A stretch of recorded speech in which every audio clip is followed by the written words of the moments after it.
ನಮ್ India ಸತ್ರುನು America ತರ ಯಾವತ್ತೂ ಆಗಕ್ ಚಾನ್ಸ್ ಇಲ್ಲ. ಯಾಕಂದ್ರೆ ನಮ್ ಇಂಡಿಯಾದಲ್ಲಿ ಟೋಟಲ್ ಯೂನಿಕಾರ್ನ್ ಗಳ ಸಂಖ್ಯೆ 120 ಇದೆ. ಈ ಯೂನಿಕಾರ್ನ್ ಅಂದ್ರೆ ಯಾವ ಕಂಪ್ನಿ 9,000 ಕೋಟಿಗಿಂತ ಜಾಸ್ತಿ ಬೆಲೆ ಬಾಳುತ್ತೆ ಅಂತ ಕಂಪ್ನಿಗಳನ್ನ ಯೂನಿಕಾರ್ನ್ ಅಂತ ಕರೀತಾರೆ. ಇಂಥದ್ದು ನಮ್ ಇಂಡಿಯಾದಲ್ಲಿ 120 ಇದೆ. ಅದೇ ಅಮೆರಿಕದಲ್ಲಿ 1,100 ಇದೆ. ನಮ್ ಇಂಡಿಯಾದ ಜನಸಂಖ್ಯೆ 140 ಕೋಟಿ, ಅಮೆರಿಕದ ಜನಸಂಖ್ಯೆ ಕೇವಲ 30 ಕೋಟಿ.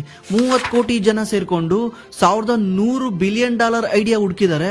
ನಮ್ ಇಂಡಿಯಾದಲ್ಲಿ ಅದು ಕೇವಲ 120. ಹಂಗಂತ ನಮ್ ಇಂಡಿಯಾದ ದಡ್ರಂತಲ್ಲ, ನಮ್ ಇಂಡಿಯನ್ ವಾತಾವರಣ ಆತರ ಇದೆ. ಅಮೆರಿಕದಲ್ಲಿ ಬಿಸ್ನೆಸ್ ಮಾಡಕ್ಕೆ ತುಂಬಾ ಈಸಿ ಎನ್ವೈರನ್ಮೆಂಟ್ ಇದೆ. ಅಲ್ಲೇನಾದ್ರೂ ನೀವು ಬಿಸ್ನೆಸ್ ಮಾಡ್ತೀರಾ ಅಂದ್ರೆ ನಿಮ್ ಬಿಸ್ನೆಸ್ ಗೆ ಇನ್ವೆಸ್ಟ್ ಮಾಡಕ್ಕೆ ವೆಂಚರ್ ಕ್ಯಾಪಿಟಲ್ ಫಂಡ್ ಇದೆ. ಅದನ್ನ ಗ್ರೋ ಮಾಡಕ್ಕೆ ಅದಕ್ಕೆ ಸಪೋರ್ಟಿವ್ ಆಗಿರೋ ಲಾ ಇದೆ. ಮತ್ತೆ ಅಲ್ಲಿನ ಯೂನಿವರ್ಸಿಟಿಗಳು ಕಾಲೇಜ್ ತರ ಅದನ್ನ ರನ್ ಮಾಡಲ್ಲ, ಸ್ಟಾರ್ಟ್ಅಪ್ ತರ ರನ್ ಮಾಡ್ತಾರೆ. ಮತ್ತೆ ಅಲ್ಲಿ ಜನಗಳ ರಿಸ್ಕ್ ಟೇಕಿಂಗ್ ಎಬಿಲಿಟಿ ತುಂಬಾ ಜಾಸ್ತಿ ಇದೆ. ಮತ್ತೆ ಈ ಬಿಸ್ನೆಸ್ ಗಳನ್ನ ಲಿಸ್ಟ್ ಮಾಡ್ಸಕ್ಕೆ ಜಗತ್ತಿನಲ್ಲೇ ಅತಿ ದೊಡ್ಡ ಸ್ಟಾಕ್ ಮಾರ್ಕೆಟ್ ಅಮೆರಿಕದಲ್ಲಿದೆ. ಈ ಎಲ್ಲಾ ಪಾಸಿಟಿವ್ ವಾತಾವರಣ ಸೇರ್ಕೊಂಡು ಅಮೆರಿಕದಲ್ಲಿ ಬಿಸ್ನೆಸ್ ಮಾಡೋದು ತುಂಬಾ ಈಸಿ ಮಾಡಿದಾವೆ. ಇದರಿಂದನೇ ಎಷ್ಟೋ ಬೇರೆ ಬೇರೆ ದೇಶದ ಜನಗಳೆಲ್ಲ ಅಮೆರಿಕಾಗ ಹೋಗಿ ಅಮೆರಿಕದಲ್ಲಿ ಬಿಸ್ನೆಸ್ ಮಾಡ್ತಾ ಇದ್ದಾರೆ. ಅಮೆರಿಕದಲ್ಲಿರೋ ಟೋಟಲ್ ಯೂನಿಕಾರ್ನ್ ನಲ್ಲಿ ಸುಮಾರು 60-70% ಯೂನಿಕಾರ್ನ್ ಅಮೆರಿಕನ್ಸ್ ಮಾಡಿರೋದಲ್ಲ, ಹೊರಗಡೆ ದೇಶದಿಂದ ಮಾಡಿರೋದು. ಇದರಲ್ಲಿ ನಮ್ಮ ಇಂಡಿಯಾದಿಂದ ಹೋಗಿ ಬಿಸ್ನೆಸ್ ಮಾಡಿರೋದನ್ನೇ 90 ಯೂನಿಕಾರ್ನ್ಸ್ ಇದೆ. ಅದಕ್ಕೆ ನಾನು ಹೇಳಿದ್ದು ಅಮೆರಿಕನ ಯಾರು ಬೀಟ್ ಮಾಡಕ್ ಆಗಲ್ಲ ಅಂತ. ಇಂಡಿಯಾದಲ್ಲಿ ಬಿಸ್ನೆಸ್ ಮಾಡಕ್ಕೆ ಏನೆಲ್ಲ ಪ್ರಾಬ್ಲಮ್ ಇದೆ ಅಂತ ಕೆಳಗಡೆ ಕಮೆಂಟ್ ಮಾಡಿ.